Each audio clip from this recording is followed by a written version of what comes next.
ముందు ఈ వార్త చూడగానే నేను అదిరిపోయా. జగన్ రెడ్డి దెబ్బకు అదిరిపడిన కూటమని ప్రభుత్వం వారు ఫిబ్రవరి 30వ తేదీన లాంఛనంగా జగన్మోహన్ రెడ్డి చేతుల మీదుగా ప్రతిపక్ష హోదా ప్రమాణ స్వీకారం చేస్తారని నిజంగానే నమ్మిన అదిరిపడిన వాస్తవానికి విషయము పూర్తిగా తెలుసుకునేటప్పుడు ఏంటంటే ఫిబ్రవరికి 28 రోజులే. అయితే ఇక్కడ ఒక విషయం చెప్పుకోవాలి.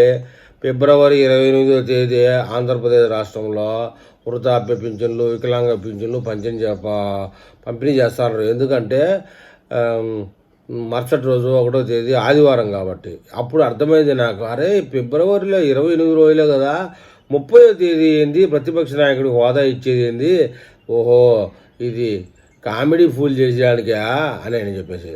వాస్తవానికి అయితే బ్రహ్మానందం కన్నా ముందు జగన్మోహన్ రెడ్డి కామెడీ పీస్ అయ్యాడు ఆంధ్రప్రదేశ్లో, అందరికీ తెలిసిందే.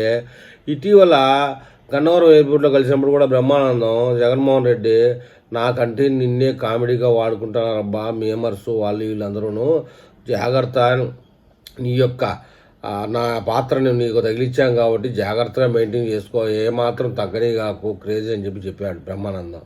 విషయం ఏంటంటే 30వ తేదీ లేదు కాబట్టి అది ఇచ్చేది లేదు, ప్రతిపక్ష హోదా సచ్చేది లేదని అర్థమైపోతుంది.